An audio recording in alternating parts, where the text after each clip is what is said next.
Good morning, grade 9 students.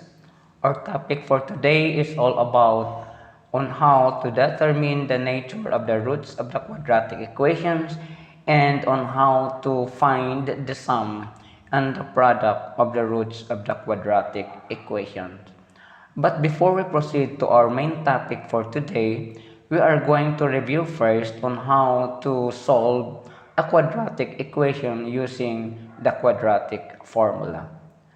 Okay, let's have a recollection that a quadratic equation has its standard form written as ax squared plus bx plus c, wherein a, b, and c are arbitrary constant and a must not be equal to 0. Otherwise, if a is equal to 0, the quadratic equation becomes a linear equation. Okay? So the quadratic formula is given by x is equal to negative b plus minus the square root of b squared minus 4ac all over 2a, and the sum of the roots of the quadratic equation is given by the formula r sub 1 plus r sub 2 equals negative b over a, and the formula in finding the product of the roots of the quadratic equation is given by r sub 1 times r sub 2 equals c over a. Now, let's apply or let's solve the following quadratic equation using the quadratic formula. Okay? Okay, please be reminded that before you use the quadratic formula, you have to see to it that the given quadratic equation must be written in its standard form. And the standard form is ax squared plus bx plus c equals 0. Once you have checked that the given quadratic equation is already written in its standard form, you can now identify the value of a, b, and c.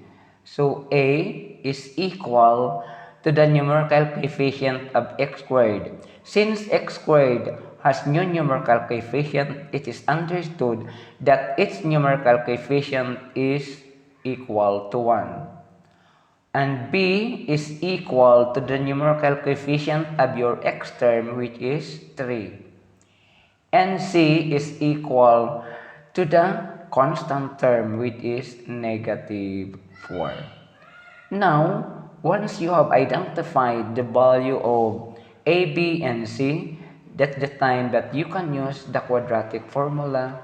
X is equal to negative b plus minus the square root of b squared minus 4ac all over 2a. Okay, x now is equal to negative, substitute the value of b, which is 3, plus minus the square root of, substitute the value of b, which is 3, quantity squared, minus 4, the value of a is 1, and the value of c is negative 4 over 2 times the value of a is 1. So you will now have x is equal to negative 3 plus minus the square root of 3 squared is 9. Negative 4 times 1 is negative 4. Times negative 4 is positive 16. All over 2 times 1 is 2. So you will now have x is equal to negative 3 plus minus the square root of 9 plus 16 is 25 over 2. And x is now equal to negative 3 plus minus the square root of 25 is 5 all over 2. Now you are going to separate the positive and negative of 5. So they have x sub 1 is equal to negative 3 plus 5 over 2. So x sub 1 now is equal to negative 3 plus positive 5 is positive 2 over 2. Then x sub 1 equals 2 divided by 2 is 1. So x sub 1 is 1. Then x sub 2 is equal to negative 3 minus 5 over 2. Then x sub 2 is equal to negative 3 plus negative 5 is negative 8 over 2. Therefore, x sub 2 now is equal to negative 8 divided by 2 is negative 4. So therefore, x sub 2 is negative 4. Okay, another example.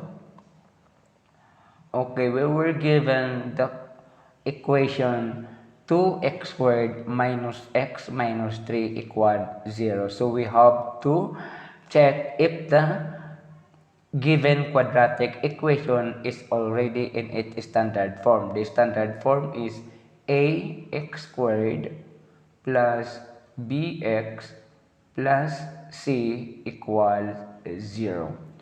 Okay, based on our checking, the quadratic equation is already in its standard form. So you can now determine or identify the value of A, B, and C. The value of A is the numerical coefficient of x squared, which is 2. The value of B is equal to the numerical coefficient of your x term, which is negative 1.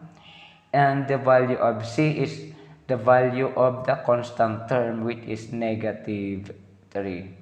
Once you have the value of A, B, and C, that this time that we can use the quadratic formula, x is equal to negative b plus minus the square root of b squared minus 4ac all over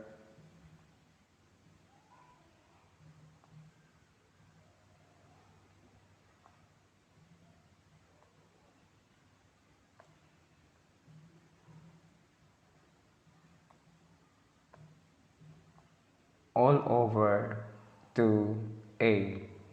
So x now is equal to substituting the corresponding value.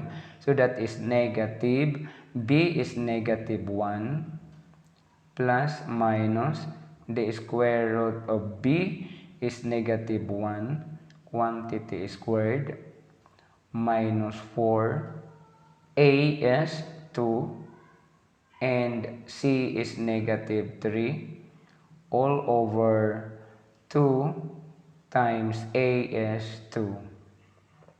So x now is equal to negative times negative 1 is positive 1 plus minus the square root of negative 1 squared is positive 1. Negative 4 times 2 is negative 8 times negative 3 is positive 24 all over 2 times 2 is 4. So you will now have x is equal to 1 plus minus the square root of 1 plus 24 is 25 over 4. So you will now have x is equal to 1 plus minus the square root of 25 is 5 over 4. Now you are going to separate the plus and minus sign of positive.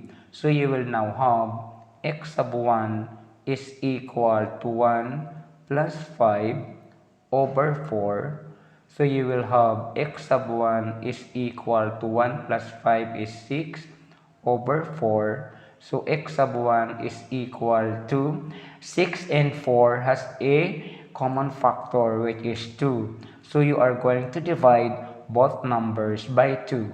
So 6 divided by 2 is 3 and 4 divided by 2 is 2. So therefore, x sub 1 is 3 over 2. Then x sub 2 is equal to 1 minus 5 over 4. Then x sub 2 is equal to 1 plus negative 5 is negative 4 over 4. Then x sub 2 equals negative 4 divided by 4 is negative 1. So x sub 2 is negative 1. So that is on how to solve a quadratic equation using the quadratic formula. Now, we are now going to proceed on our main topic for today, which is to determine the nature of the roots of the quadratic equation. Okay, the nature of the roots of the quadratic equation is based on the quadratic formula. The quadratic formula x is equal to negative b plus minus the square root of b squared minus 4ac all over 2a. This radicand, b squared minus 4ac is what we called the discriminant. This is the discriminant.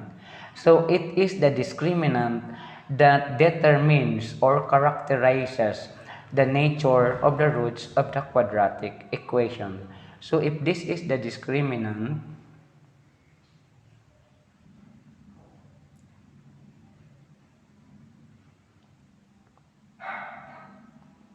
and this is the nature of the roots.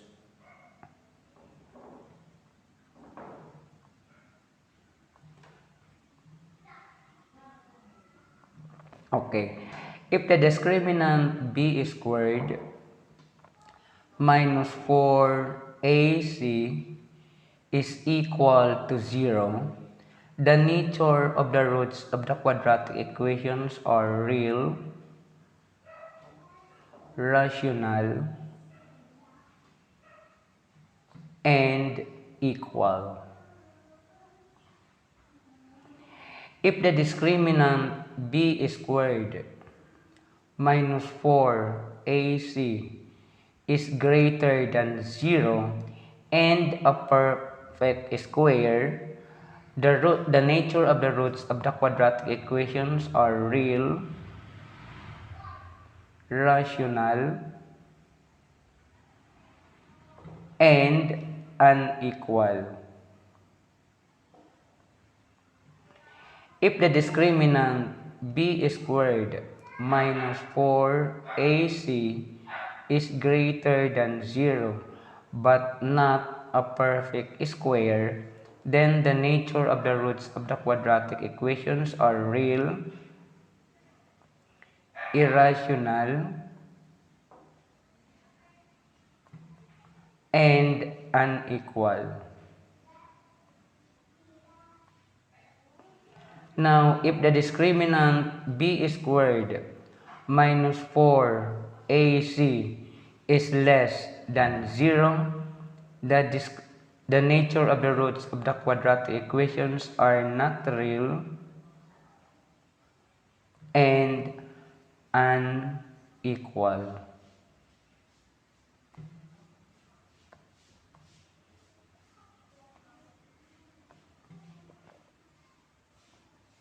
Unequal. Okay, or you can use the term the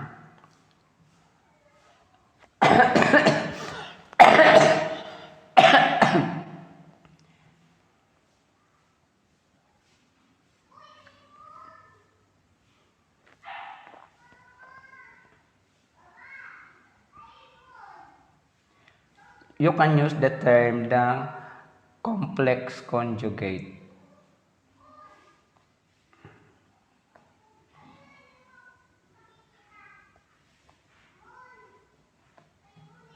Conjugate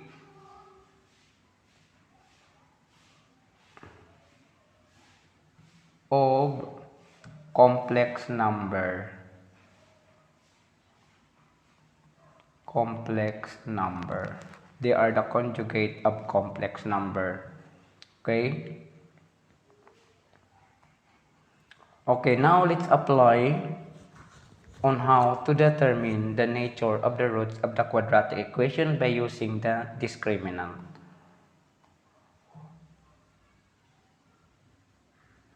Okay. The given equation is x times the quantity x minus 3 equals 4. Since the given equation is not yet written in its quadratic form and not also written in its standard form, so we are going to transform and rewrite the given equation. So we have x quantity x minus 3 equals 4. You are going to multiply x times x, you will have x squared. X times negative 3, you will have negative 3x. And transpose 4 to the other side, positive 4 becomes negative 4 equals 0. And it is already now in its standard form. And since it is already in its standard form, you can now identify the value of A, B, and C. The value of A is the numerical coefficient of x squared, which is 1. The value of B is equal to the numerical coefficient of your x term, which is negative 3. And the value of C is equal to your constant term, which is negative 4. Once you have identified the value of A, B, and C, that's the time that you can use the discriminant B squared minus 4AC equals. So substituting the corresponding value of A, B, and C. So B is negative 3, quantity squared, minus 4, A is 1, and C is negative 4. So is equal to negative 3 squared is 9. Negative 4 times 1 is negative 4 plus negative 4 is positive 16 is equal to 9 plus 16 is 25. Now 25 is greater than 1 and a perfect square. You can get the square root of 25, which is 5. So we have said that if the discriminant b squared minus 4ac is greater than 0 and a perfect square, then the roots are real, rational, and unequal. Okay, now we are going to check the nature of the roots of the quadratic equation by the use of the discriminant using the roots itself. Okay, we are going to use the equation, the quadratic equation written in its standard form. So, x squared minus 3x minus 4 equals 0 is factorable. So, we can factor this out. So, the factor of x squared is x. The factors of negative of 4 is 4 times 1.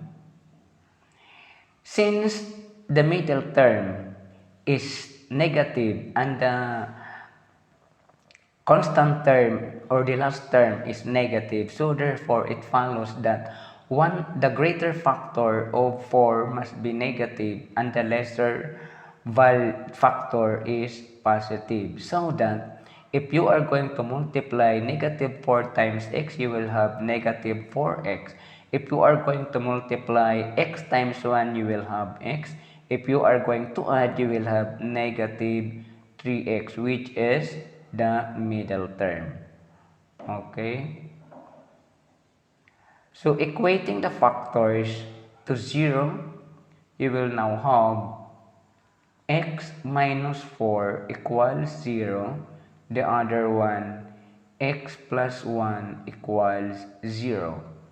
Now, transposing the constant term to the other side or solving for x, you will have x equals 4, and the other one is transposing 1 to the other side or solving for x, you will have x equals negative 1.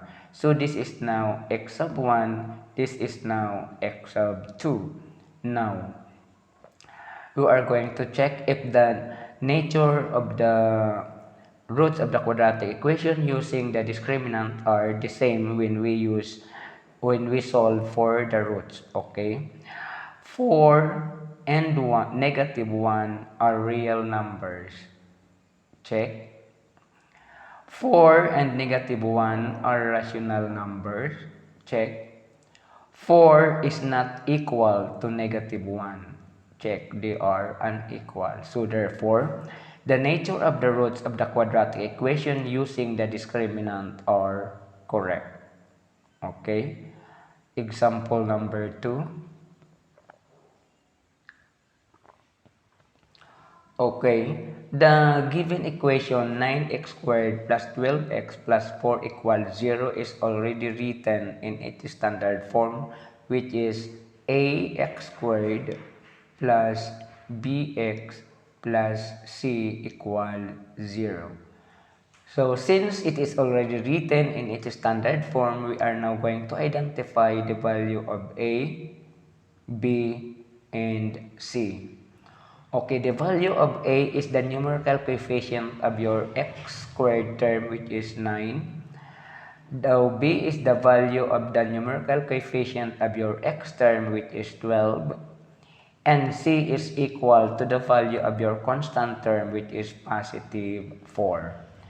You have now the value of a, b, and c. You can now use the discriminant b squared minus 4ac is equal to substitute the value of b, which is 12, quantity squared, minus 4, a is 9, and c is 4. So is equal to square of 12 is 144. Negative 4 times 9 is negative 36 times 4 is negative 144 is equal to 144 plus negative 144 is 0. Now we have said that if the discriminant b squared minus 4ac is equal to 0, then the roots of the nature of the roots of the quadratic equations are real, rational, and equal. So we are going to check if the nature of the roots of the quadratic equation using the discriminant are real, rational, and equal. So we are going to check by solving the roots of the given quadratic equation. Now the quadratic equation 9x squared plus 12x plus 4 equals 0. Now, based in our investigation or by checking, we have noticed that the given quadratic equation is a perfect square trinomial. If you have the product which is equal to the perfect square trinomial, the factors must be equal to the square of a binomial. So therefore, you are going to get the square root of the first term and the square root of the last term and then square. Now, the square root of 9x squared is 3x and the square root of 4 is 2. And since all the terms in the quadratic equations are positive, so 2 must also be positive. And then square it and equate to 0.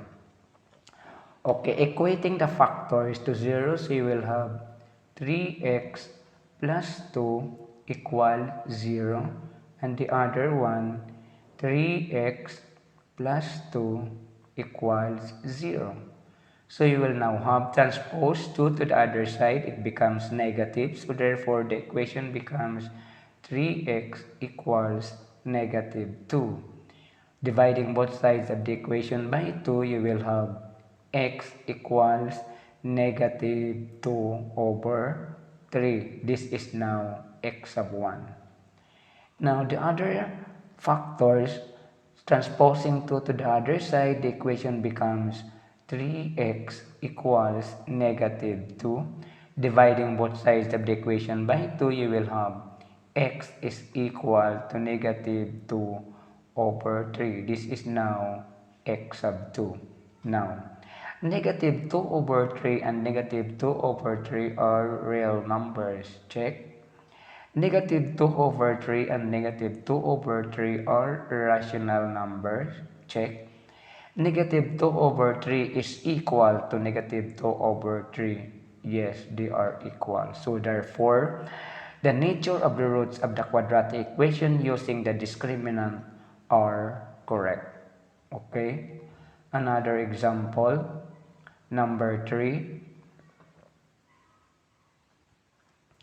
Okay, we were given the quadratic equation x squared plus 2x plus negative 1. So as we check, the given quadratic equation is not yet in its standard form. So the standard form is ax squared plus bx plus c equals 0. So since the given quadratic equation is not yet written in its standard form, we are going to rewrite it to its standard form.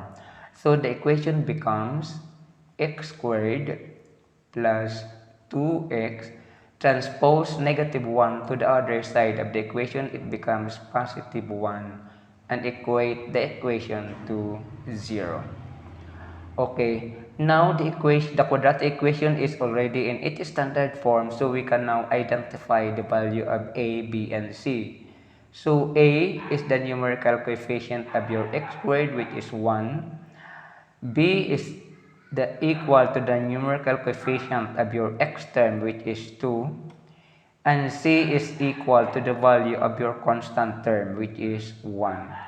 So now that you have the value of a, b, and c, we can now use the discriminant b squared minus 4ac is equal to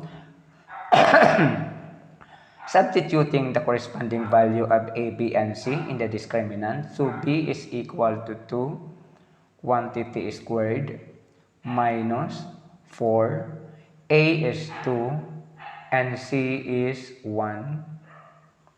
So is equal to square of 2 is 4, negative 4, no, a is 1, sorry, a is 1, and c is 1. So we have negative 4 times 1 is negative 4 times 1 is negative 4. So 4 plus negative 4 is 0. Now we have said that if the discriminant b squared minus 4ac is equal to 0, the roots must be real,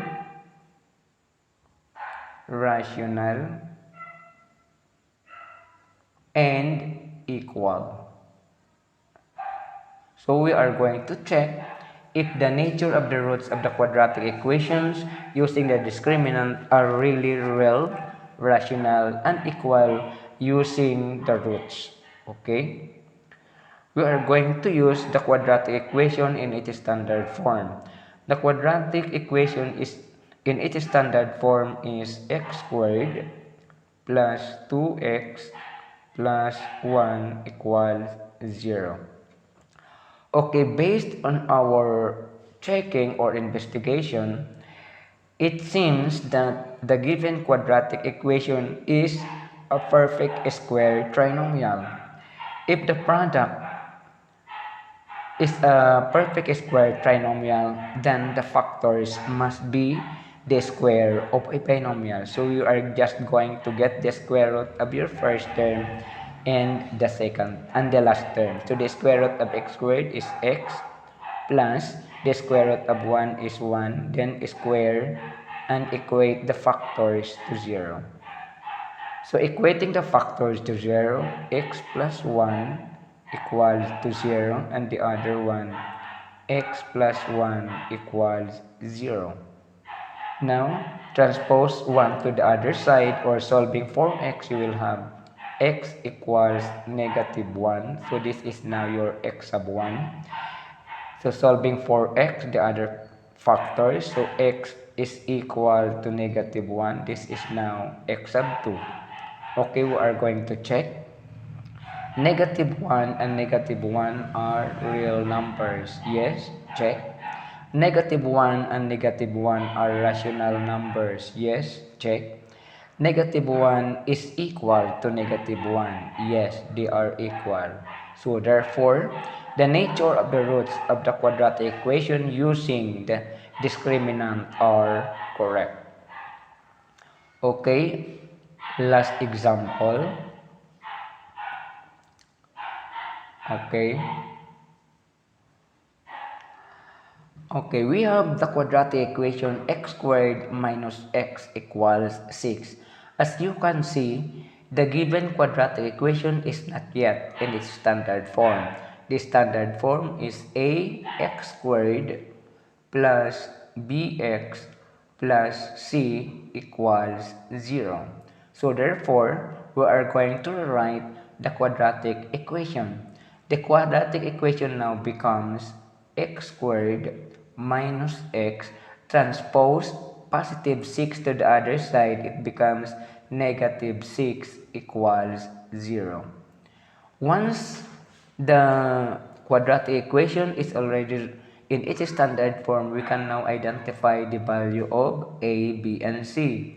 So a is equal to 1, b is equal to negative 1, the numerical coefficient of your x term, and c is equal to the value of your constant term, which is negative 6. Okay, using the discriminant, b squared minus 4ac equals.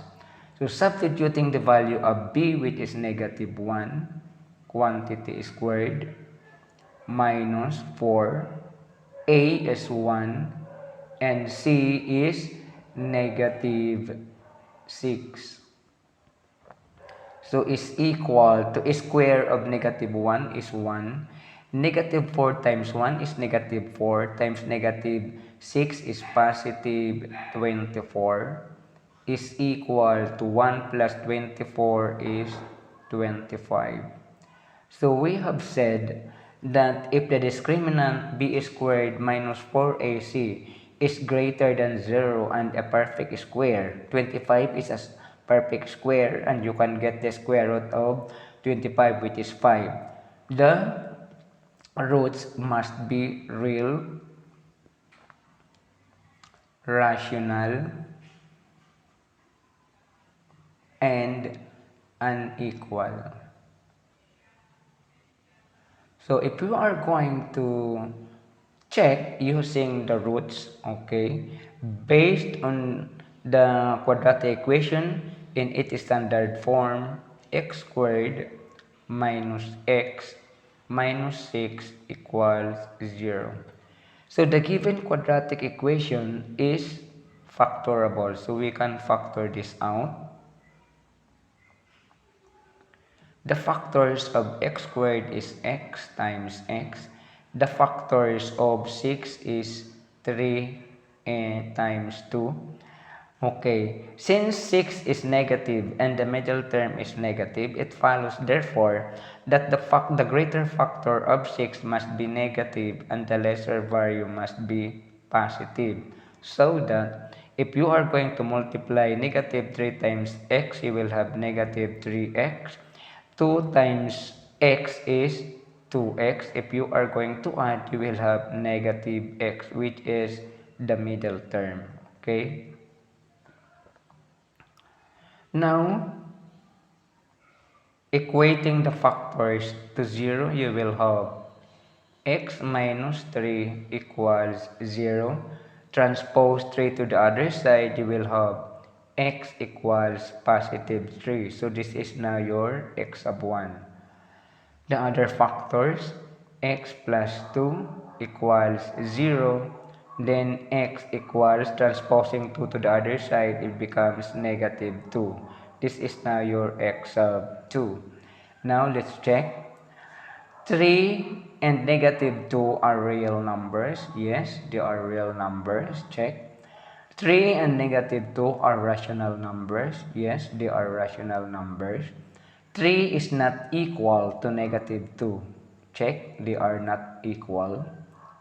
Okay, so therefore, the nature of the roots of the quadratic equation using the discriminant are correct. Okay. Okay, now, after describing or determining the nature of the roots of the quadratic equation, we are now going to proceed on how to determine or to find the sum and product of the roots of the quadratic equation. Now, in this case, we are just going, since we have the formula in finding the sum and product of the roots of the quadratic equation, we are just going to use the formula in checking if the solutions are correct or the answers are correct. Okay? So, the given equation 2x squared minus 7x plus 5 equals 0 is already in its standard form. So the standard form is ax squared plus bx plus c equals 0. Since it is already in its standard form, you can now identify the value of uh, you, you can now solve the value of x. In this case, you can solve the value of x by factoring using the quadratic formula, by any other form, by graphing, or any types of solutions on solving quadratic equation. You can choose the best way or the easiest way for you. So in this case, we can use, I prefer to use factoring. Okay, so the given quadratic equation is factorable. So 2x squared has the factors of 2x times x, and 5 has the factors of 5 times 1. Since the middle term is negative and 5 is positive, it follows therefore that all the factors of 5 must all be negative. So that if you are going to multiply, negative 5 times x is negative 5x. If you are going to multiply 2x times negative 1, you will have negative 2x. If you are going to add, you will have negative 7x, which is the middle term. Okay, now equating the factors to 0 in order for us to have the value of x. So you will have 2x minus 5 equals 0, and the other one, x minus 1 equals 0. So 2x minus 5,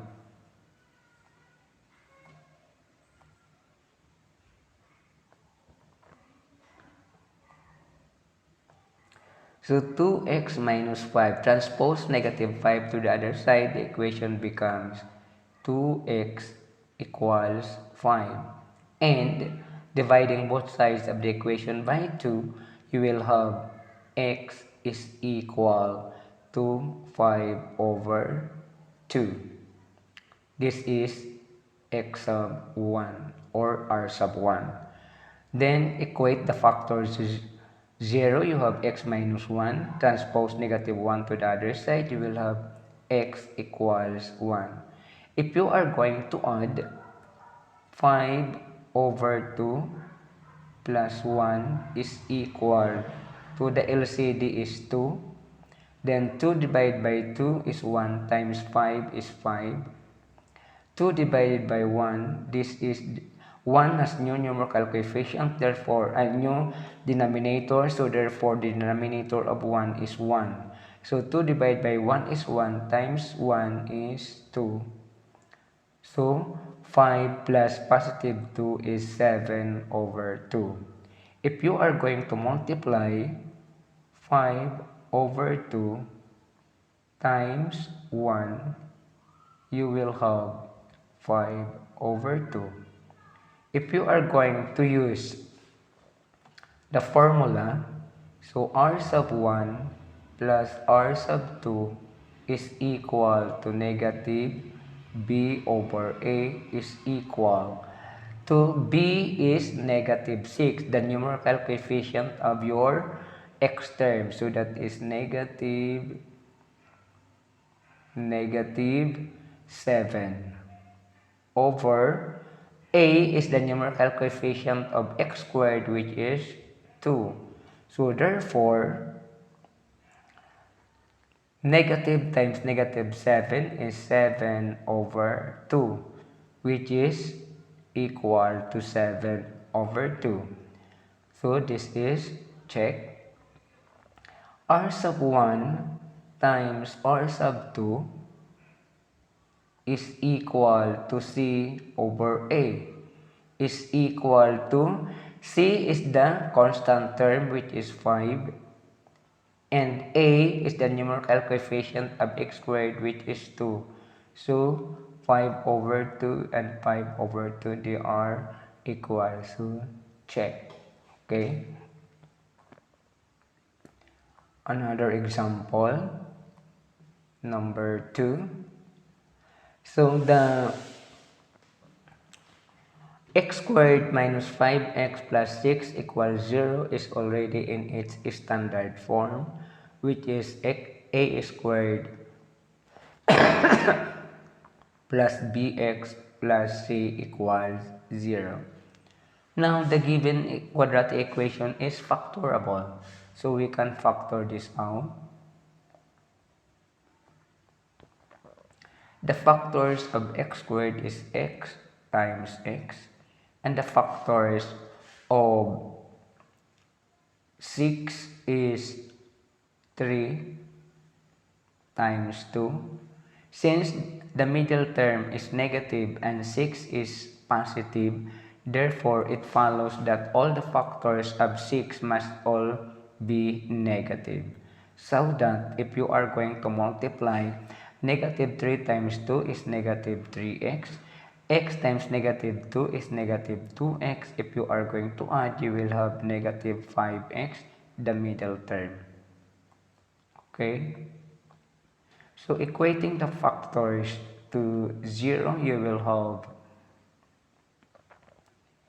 x minus 3 equals 0. Solving for x, you will have x equals 3. Okay, the other one, equating the factors to 0, x minus 2 equals 0. Solving for x, so x equals 2. So this is x sub 1, this is x sub 2. If you are going to add, 3 plus 2 equals 5. If you are going to multiply 3 times 2, you will have 6. Okay? We are going to check using the formula. The sum of the roots has the formula r sub 1 plus r sub 2 is equal to negative b over a, which is equal to negative. B is the numerical coefficient of your x term, which is negative 5. And a is the numerical coefficient of your x squared, which is 1. So is equal, negative times negative 5 is positive 5 over 1 is equal to 5 divided by 1 is 5. So they are equal. So check. The product using the formula r sub 1 times r sub 2 is equal to C over A, which is equal to C is the value of your constant term, which is 6, and A is the value of your numerical coefficient of your x squared, which is 1. So is equal to 6 divided by 1 is 6. So they are equal. So this is check. Okay, another example. Example number 3.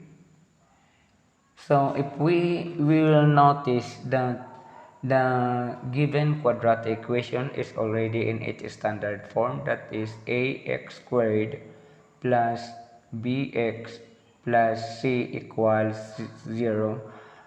In this case, x term is absent. Based in our investigation or by checking the quadratic equation, the product is the difference of two squares. Now, if you have the product which is equal to the difference of two squares, the factors must be equal to the sum and difference of two numbers.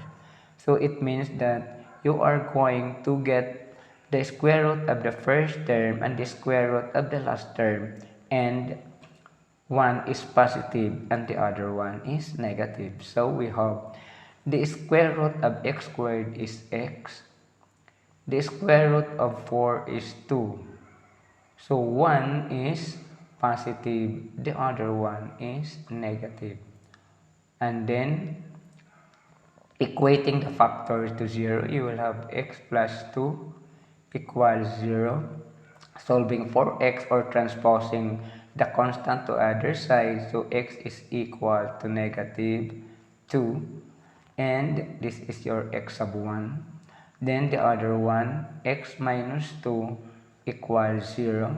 Transpose negative 2 to the other side. All solve for x, you will have x equals positive 2. So this is x sub 2. So if you are going to add negative 2 plus positive 2, you will have 0. If you are going to multiply negative 2 times 2, you will have negative 4. So we are going to check using the formula. So r sub 1 plus r sub 2 is equal to negative b over a, which is equal to negative b is the numerical coefficient, but b is absent, the numerical coefficient of your x term. But x term is absent, so it is 0 over a is 1 is equal to 0 divided by 1 is 0. So you have the same answer. So this is check. Then r sub 1 times r sub 2 is equal to c over a is equal to c is the constant term which is negative 4 and a is equal to 1. So is equal to negative 4 divided by 1 is negative 4. So you have the same answer. So this is check. Okay, another example. Number 4. So we have 3x squared plus 4x minus 7 is equal to 0. So the quadratic equation is already written in its standard form. So you can factor this out. The given quadratic equation is factorable. So the factors of 3x squared is 3x times x, and the factor of 7 is 7 times 1. Since the middle term of the quadratic equation is positive and the last term is negative, it follows therefore that the greater factor of 7 is negative and the lesser factor is positive, so that if you are going to multiply this must be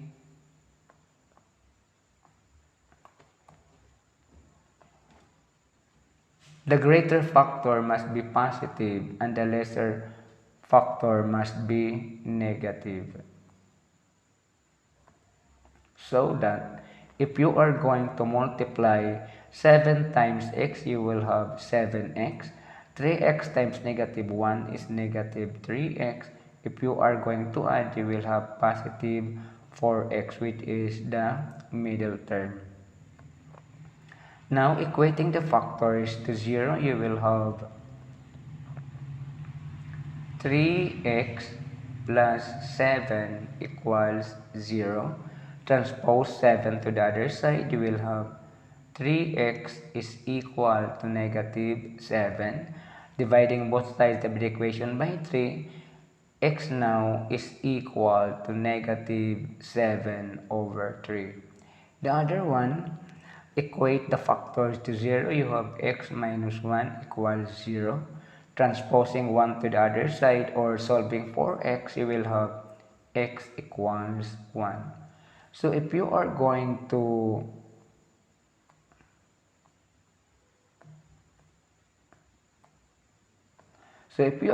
to add negative 3 ay negative 7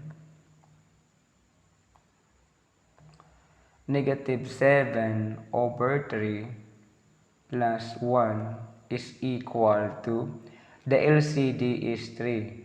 1 has no denominator, so it's understood that its denominator is 1.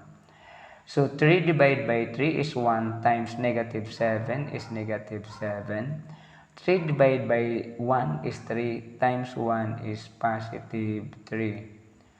So negative 7 plus positive 3 is negative 4 over 3. Okay? So the sum is equal to negative 4 over 3. If you are going to multiply negative 7 over 3 times 1, so you will have negative 7 over 3. So if you are going to check, so r sub 1 plus r sub 2 is equal to negative b over a is equal to negative. B is the numerical coefficient of your x term, which is 4, and a is the numerical coefficient of your x squared, which is 3. So you have negative 4 over 3, negative 4 over 3, so this is checked. Now, using the product, using the formula, r sub 1 times r sub 2 equals c over a is equal to, c is the value of your constant term, which is negative 7, over a is the value of your numerical coefficient of your x squared term, which is 3. So you have negative 7 over 3, negative 7 over 3, so they are equal, so this is checked. Okay, last example. Okay, we have the quadratic equation 3x squared plus 6x equals 2x minus 1. So in this case, we are going to collect like terms and rewrite the equation in its standard form. So the equation becomes 3x squared positive 6x transpose this to, this becomes 3x squared plus 6x transpose 2x to the other side, it becomes negative 2x transpose negative 1 to the other side, it becomes positive 1 equals 0. So you are going to add 6x plus negative 2x, you will have positive 4x plus 1 equals 0. So you will now have factor this out. You will have this is factorable equals 0. So the factors of 3x squared is 3x times x. The factors of 1 is 1 times 1. Since all the terms in the quadratic equations are positive, it follows therefore that the sign of the factors of 1 must all be positive. And then equate the factors to 0, you will have 3x plus 1 equals 0. Transpose 1 to the other side, it becomes 3x equals negative 1. Solving for x, dividing both sides by 3, you will have x equals negative 1 over 3. So this is x sub 1. So the other one, equate the factor to 0. You will have x plus 1 equals 0. Transpose 1 to the other side, x equals negative 1. So if we are going to add,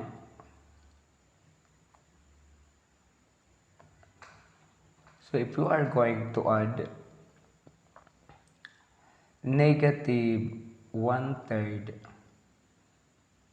plus negative 1 is equal to, the LCD is 3. 3 divided by 3 is 1 times negative 1 is negative 1. 3 divided by 1 is 3 times negative 1 is negative 3 is equal to negative 4 over 3. Negative 1 plus negative 3 is negative 4 over 3. And if you are going to multiply negative 1/3 times negative 1 is equal to 1/3. Okay? So if you are going to check, r sub 1 plus r sub 2 is equal to negative b over a, which is equal to negative. B is the numerical coefficient of your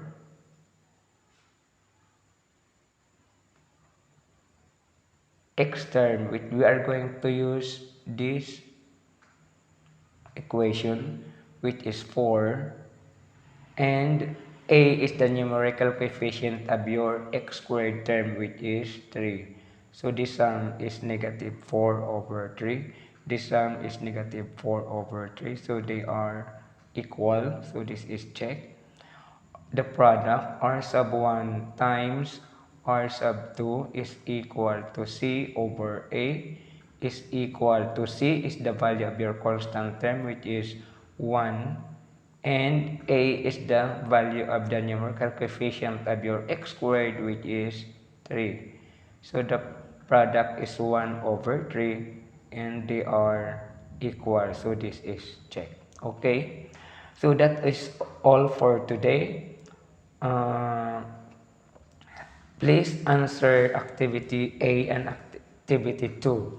Activity A, you are going to determine the nature of the roots of the quadratic equations, and activity B, you are going to find the sum and product of the roots of the quadratic equation in activity A. Okay, thank you very much. And before we depart, I would just like to share a quote from Steve Maraboli, quoted as, "A kind gesture can reach a wound that only compassion can heal." Okay, again, thank you very much, and God bless us all.